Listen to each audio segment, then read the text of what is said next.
Strategic media and public relations is bringing together dynamic companies, investors, and consumers like no one before. And we're doing it in a unique way while addressing the big changes underway in our world. Our world is fraught with both peril and opportunity. The world is changing. Long-term conflicts are shaping up over commodities, currencies, and influence. Political lines are shifting. Yet mankind moves on to meet the needs of a growing world. Newer, cleaner energy, medical breakthroughs, ways to better our lives, better ways to move into the future. Join us now for today's topic. This is Eric Radez, President of Strategic Media and Public Relations. Thanks for joining us today. I'm here with our Vice President and our Chief Strategy Officer, Chris Temple. Chris, welcome today. Thanks for joining us. Hey, glad to, Eric. So we're here today to let you know a little bit about strategic media and public relations and what makes us different and unique amongst the industry today. So we'd like to share with you just a few things just to get you acquainted with our company. So let's start overall with a macro view of global economy, things that are going on today, things that you need to know, and why they are important to what we're doing with strategic media and public relations.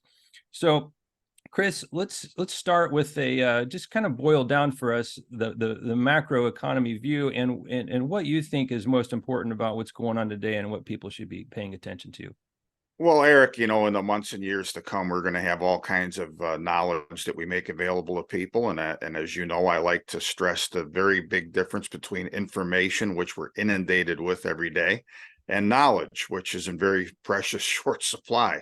And that's what we're going to help to augment for folks, whether they're companies, whether they're individuals, family offices, investors, even just citizens, because we're going to talk about a lot of policy things. But look, even though we're going to talk about bits and pieces down the road, I want to just highlight two major themes that I've been harping on now for going on 2 years that are already dramatically impacting our lives. They're impacting the world, they're impacting the markets, they're impacting the political makeup of the world, the balance of power, and all the rest. And they're two general subjects that we're going to dive into again in the days ahead. The first is what I've called the Great Stagflation.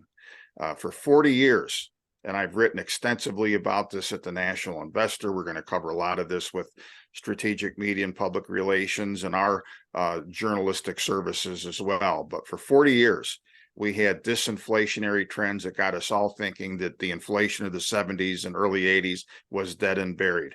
We have just had a brick along the side of the head to tell us that no, that's not dead and buried. It is back. It is back with a vengeance, and we're going to have to get used to, for as far as the eye can see, a much higher level of chronic inflation than what we have had for the last 40 years.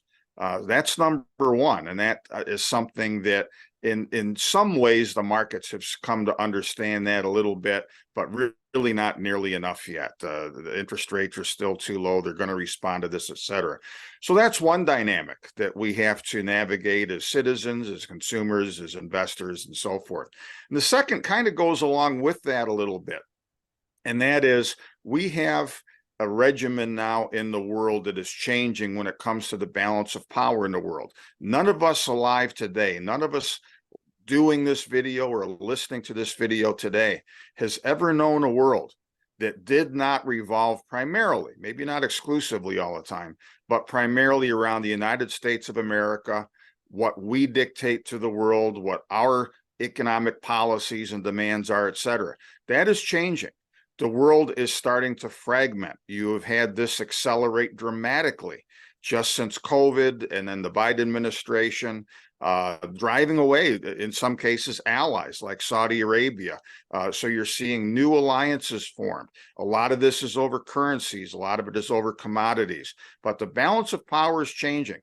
And we're going to explain to folks down the road, and we're going to have a lot of public policy knowledge that we're going to dispense, investment knowledge that we're going to dispense along these lines as well. But we are not going back to the world we've had since the end of World War II. We are seeing globalization unravel somewhat. It won't completely. As bad as things get, and they're going to get worse between the U.S. and China, there will still be trade between our countries. just like, and the powers that be in Washington don't want you to remember this, just like we even have trade ongoing with Russia in some things that we just can't replace yet, despite the proxy war with Russia. But inevitably, we're going to see the balance of power change in the world. There's going to be a different pecking order. That is going to have massive ramifications. Regrettably, for citizens of the U.S., it's going to mean, as the years roll by, a lower living standard, higher ongoing costs for a lot of things we import, and et cetera. So those are the two main themes that we're going to be breaking down in the days ahead. Thanks for listing those for us, Chris, and giving us some insights on that. We appreciate that a lot. We hope you got a lot out of today's subject.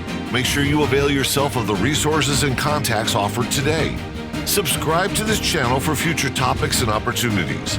And if you have any questions, drop us a line. Thanks for tuning in.